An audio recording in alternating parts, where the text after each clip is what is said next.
Bienvenidos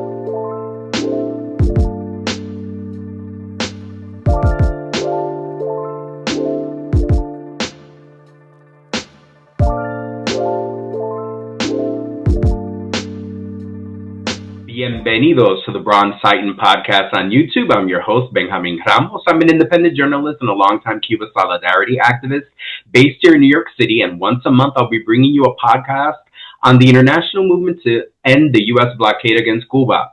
On today's segment, I'll be speaking with Bob Schwartz, the Executive Director of Global Health Partners, about an incredible campaign that's being launched to collect $150,000 to purchase 150 pacemakers to be sent to Cuba.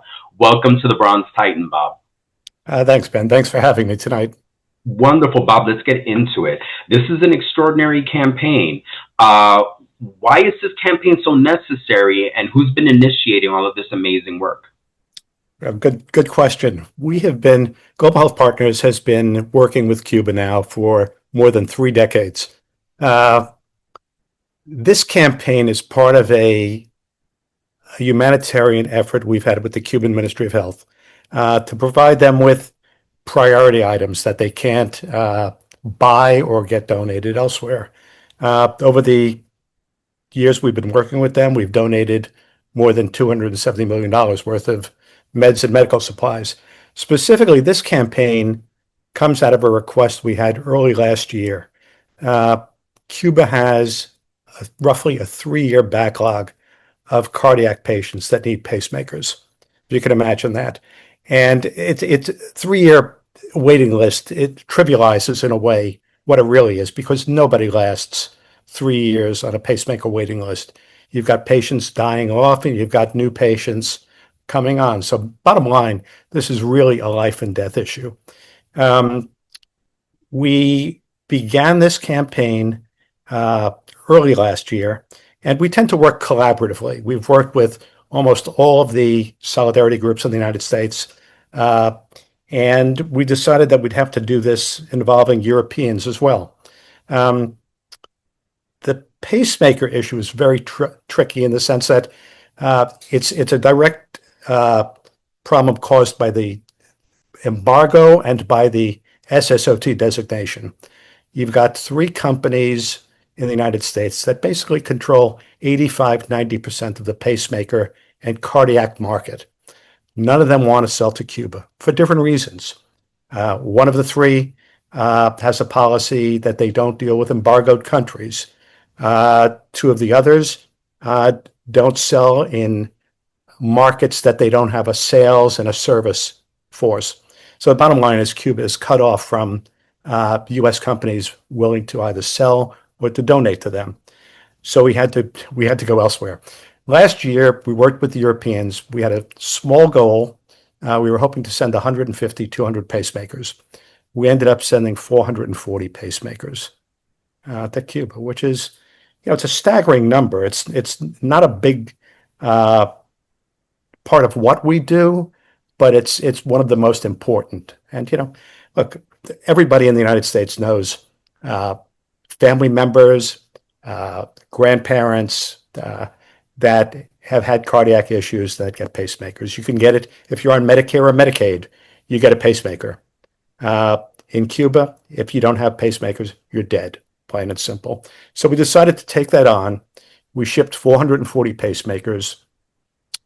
And earlier this year, the Cubans came back to us and asked, would you be willing to relaunch the campaign? So here we are. The campaign launches again next week.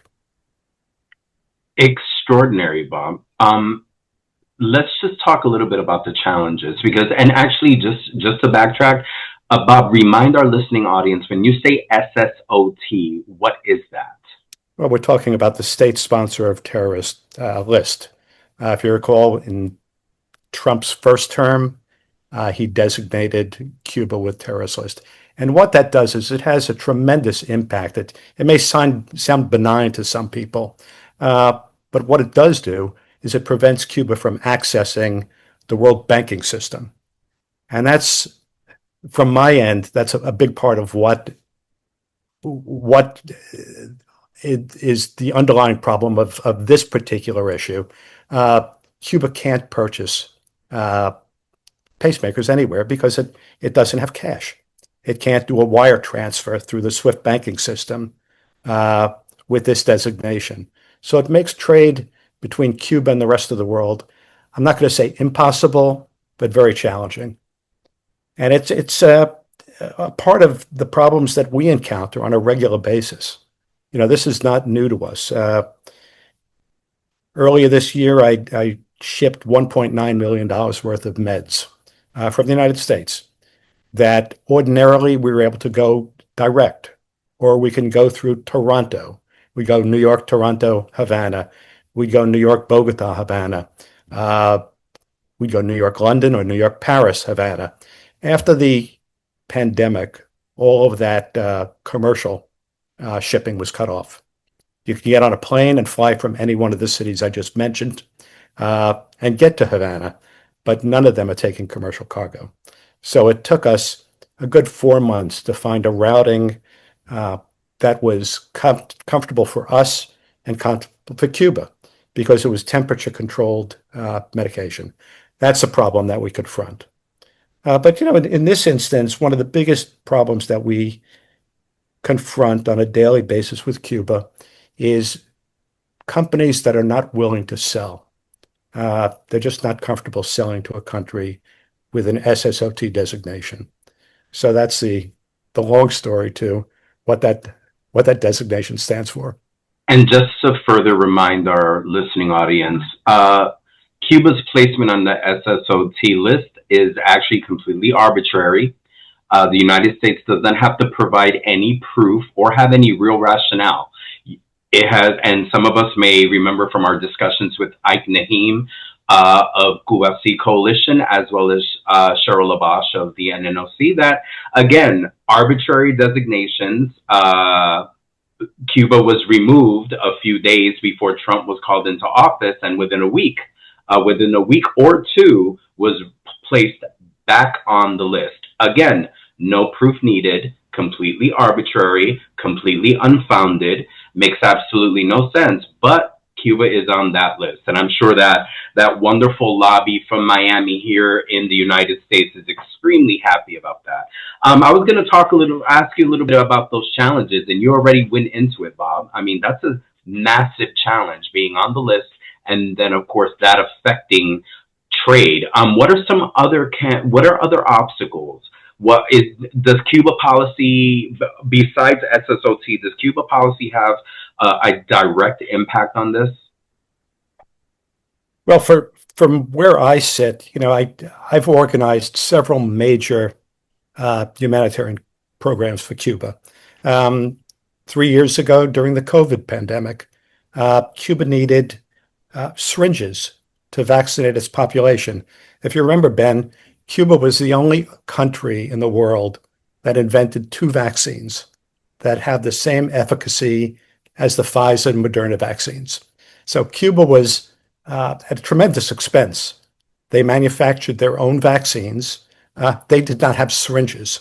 The rest of the world was awash in syringes and didn't have vaccine. Cuba, by the way, had decided not to participate in the COVAX program. They were concerned that either the United States would block quantities to Cuba or that they would never get the vaccine. That's why they embarked on that program. We ended up, again, with this coalition that we pulled together. We tried to mount a campaign that would send 1 million syringes to Cuba, raise $150,000 to send 1 million syringes to Cuba. We ended up sending 6 million syringes to Cuba, more than any country in the world. And when you think about it, it allowed Cuba to vaccinate its entire population against COVID at the time. It helped save thousands of lives, and it reopened the country. If you recall, during the pandemic, Cuba had completely shut down. There was no tourism. There was also no hard currency. But for them, it was a lifeline. So we did that. Last year, before we did the Pacemaker campaign, we launched a campaign to send anesthesia machines to Cuba. For those folks who travel to Cuba, they may be familiar with the Calixto Garcia Hospital. The Calixto Garcia Hospital is the major trauma center in Havana. They have 23 operating rooms, and they only had 2 working anesthesia machines, if you can imagine that. If you don't have an anesthesia machine, you don't do surgery. So we mounted that campaign. So we've mounted successful campaigns, but it's been very challenging to find vendors, to find donors, and then shipping is always a challenge. And remember, these are licensed shipments. These are Commerce Department licensed shipments. So we're not doing anything that's outside of U.S. sanctions law. And you've been mentioning European participation now with this campaign. Tell us a little bit about some of the organizations, some of the countries, some of the governments that are involved. Well, there are no governments that are involved. We're very close with a group called Cuba Europa. It's a consortium of 9 different countries. And each of those 9 countries has a chapter. Each of those countries does their own fundraising. And the buys are done by one central entity in Switzerland. But we decided early on we were going to need European partners, that this project was too resource intensive, both in terms of raising funds and routing for us to go it alone. And Global Health Partners works very well with collaborations and partnerships. 2 of the people you just mentioned, Ike Nahum and Cheryl Abash, are both participants in these projects.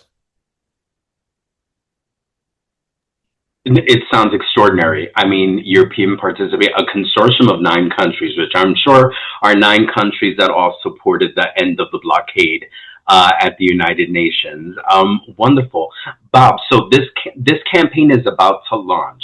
How are we going about it? Where can we get information? Because I think this is something that all of us that are freedom-loving people, justice-loving people, people who understand that this blockade is inhumane and that one of the most horrific forms of this inhumanity has been blocking of supplies, of medication.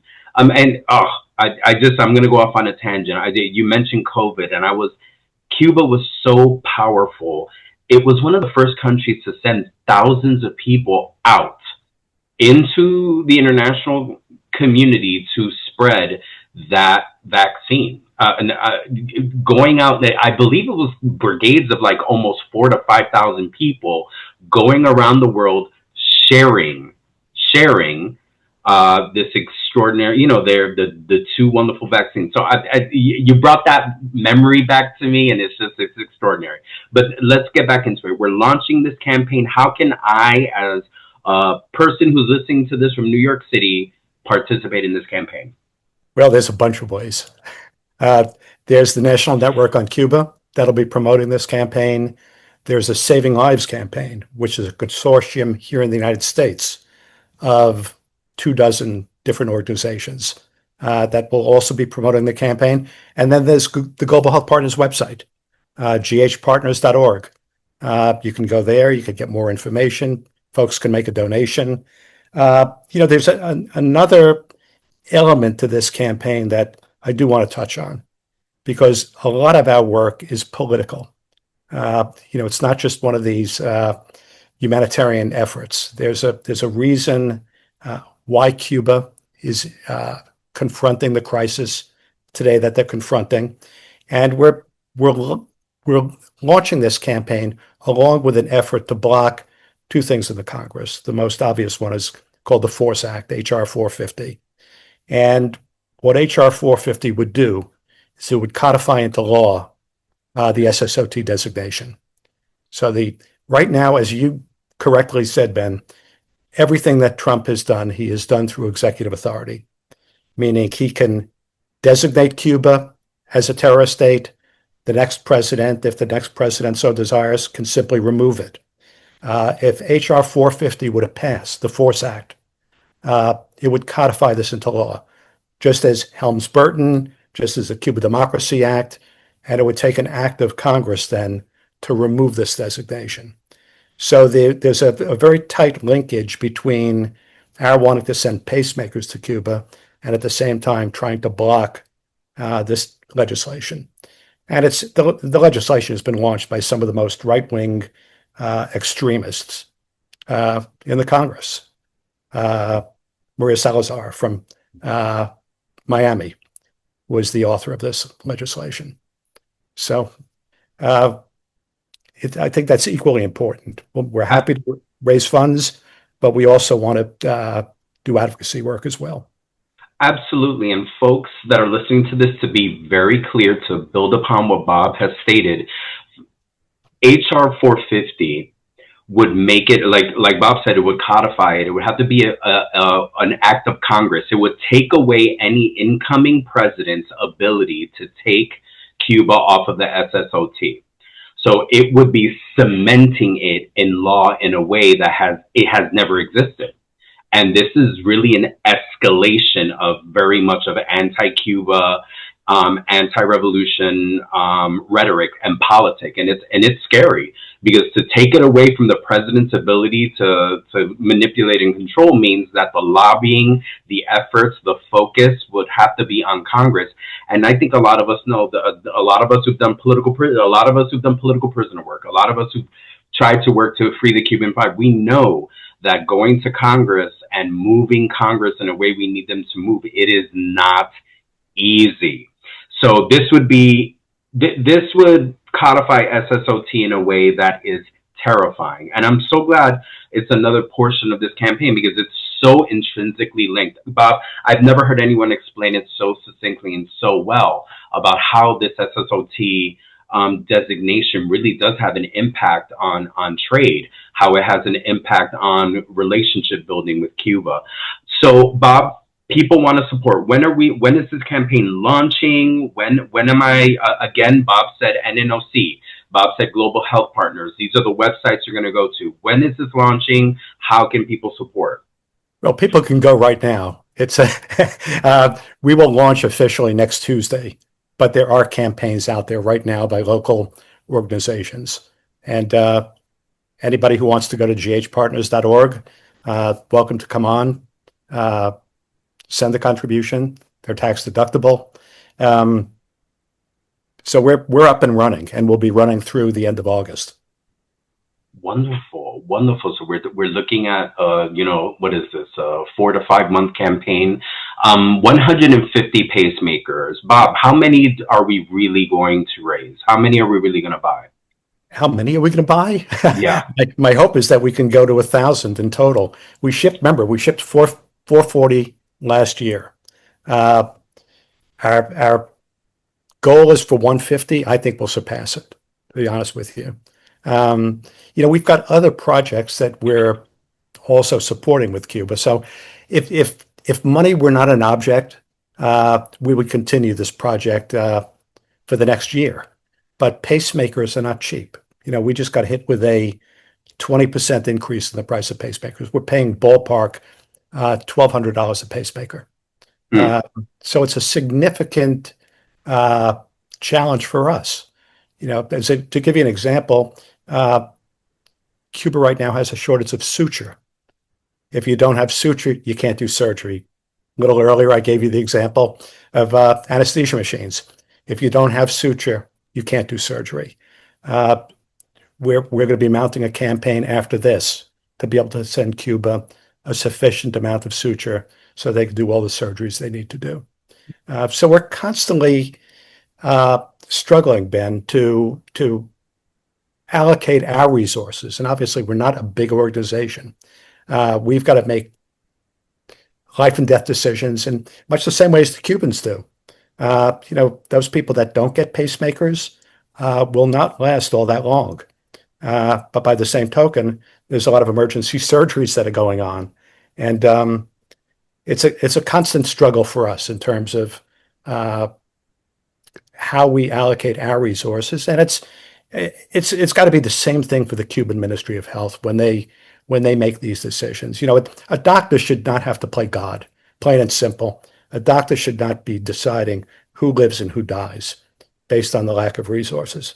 And granted, we're not naive about this. People die from cardiac issues all the time, but it should not be because they could not get a pacemaker. So it's a big challenge for us. It's a big challenge for the Cuba Solidarity Movement. But I've been doing this for more than 3 decades. I'm very optimistic on what we're going to be able to accomplish. So a long answer again to your question.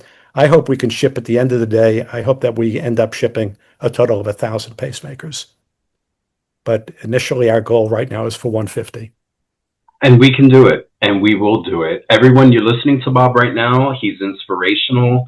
It's extraordinary history of solidarity. This is an aspect of solidarity work we don't always think about. The whole medical thing, the need for medical supplies. It goes over our head. We think the blockade and the whole situation is just so political and economic, but this is what we would call in the Puerto Rican community arroz con habichuela. This is your rice and beans, your staple of every day.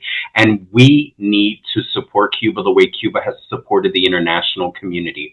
Again, Cuba is internationally renowned for sending medical staffing, medical personnel all over the world, not just during pandemics, but various pandemics that most of us were not aware of. The fact that people are going all over the world, Cuban doctors are going all over the world, teaching people how to be doctors, teaching people how to be nurses. It's a part of that solidarity, and we need to get that solidarity back. Yeah. So, folks, please, we have this ability to raise this money. We have the ability to achieve this goal. 150, and I agree with you, Bob. Let's make it 1,000. We'll do the best that we can. Let me mention one other thing, Ben. You're talking about medical internationalism and Cuba's support for the developing world. The Trump administration over the last 2 months has made a concerted attack on Cuban internationalism and medical internationalism. And if you remember when Marco Rubio went to Latin America, he spoke to 3 countries about cutting off Cuban doctors to those countries. And he threatened them with the loss of visas. And those countries stood up to him and said, if we have to lose our visas, he was talking to presidents and foreign ministers, we'll lose our visas. We want Cuban doctors working in our country. Cuba has always answered the call whenever there's a crisis. I remember them in Pakistan after the earthquake. I've seen them all across Latin America in areas that no doctor wants to work in because there's no money to be made. And yet the Cuban doctors are there performing surgeries, donating medicine that at times they don't have in their own country. But the reason the United States is doing this is because they want to cut off Cuba's hard currency in every way they possibly can. So if you could attack Cuban doctors, they attack Cuban doctors.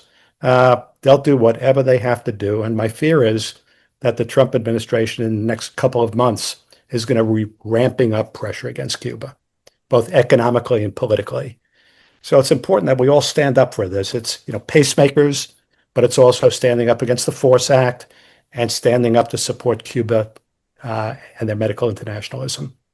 A medical internationalism that has tried to benefit the United States as well. Hurricane Katrina occurred in the South, I don't know how many years ago, and Cuba was one of the first countries to respond. We will send doctors who need doctors. And the United States denied their ability to come in. Despite a blockade that has existed for decades, Cuba said, people are injured. We need to go there. We need to support. And of course, they were blocked out. And also lobbying, Rubio and the Trump administration lobbying these countries and saying that the Cuban doctors are there as a form of human trafficking, which actually the definition of human trafficking has absolutely nothing to do with medical brigades that are going to assist people that need medical help. It's been an interesting little read about, accusing Cuba of human trafficking with absolutely, again, no proof, absolutely not even adhering to what the international definition of human trafficking is. So I agree with you, Bob. I think we are seeing an escalation it's going in parts. I mean, it's only May. It's been 3 months of the 3 or 4 months of Trump, and there has been an escalation every month of what is occurring with anti-Cuba politics. Let me mention another example for you because I think it feeds into what we're talking about. About 7 years ago, I worked with Cuba for an effort to bring one of their medications to the United States. It's a drug called Heberprod, and it's for diabetic foot ulcer. It's a drug that over 150,000 patients have been treated with, and it prevents the need to amputate. It can heal diabetic foot ulcers without amputation. Our front line in the United States for treatment of diabetic foot ulcers is amputation. The drug is 83% effective, and we brought them to the United States to speak to pharmaceutical and biotech companies. The science was solid. There was no question that the science was solid, but FDA testing would take anywhere from 80 to $100 million to move through the clinical trials. And the drug companies were not certain. This was a time when Hillary Clinton was running against Donald Trump. And the odds were early on that Hillary Clinton was going to win. The drug companies took the other side of the coin and said, well, if Trump were to win, there's no guarantee that we will be able to commercialize the product and make money. They ended up passing on that drug. And to this date, Heberprod is not in the United States, which is sad because you think of the Hispanic community, the African American community in the United States. That's the population where diabetic foot ulcers end up in amputations because they're not treated early and they don't have access to doctors. So it's when you start thinking of the impact of the embargo, there's hundreds and thousands of ways that the embargo impacts not just north-south, but south-north relations. There's a lot Cuba can offer us, and we just don't take advantage of it because of politics. Incredible vaccines against lung cancer, vaccines on other cancers. It's yes, I completely agree. It's sad and it's scary that the U.S. government has decided that the priority isn't its population's health. It's what it can do to further anti-Cuba policy. Bob, as we're wrapping up, just remind our listening audience, how can we support this campaign? What are the websites? What is the social media? We are all itching. By now, we are itching to donate. We're all going to not buy that CD. We're going to all hold off on buying, getting on Seamless and buying a dinner. We're going to put our money towards this campaign. How do we support? Well, thanks again. It's Global Health Partners, and the website is ghpartners.org. Very simple, and there's a pop-up as soon as you hit the page. There's a pop that'll take you through the donation process. Folks, please donate. Please donate. Mi gente, this has been your May edition of The Bronze Titan. Thank you so much to Bob Schwartz for joining with us today. It's not going to be the last time we see Bob. We're going to be tracking this campaign, and in a few months, we'll be doing an update. Where are we? How many pacemakers did we send? How many do we continue to need to send? So thank you to our listening audience. We're going to do the typical YouTube commercial. If you like this segment, please share it, please like it, subscribe to our channel, turn on the notifications so you know when to catch our next segment. We tend to do this once a month. We would love to have you, so please spread, and especially with this episode, spread the word, folks. This is the type of mass mobilizing over social media that we need in order to make this campaign successful. Como siempre, Cuba sí, bloqueo no.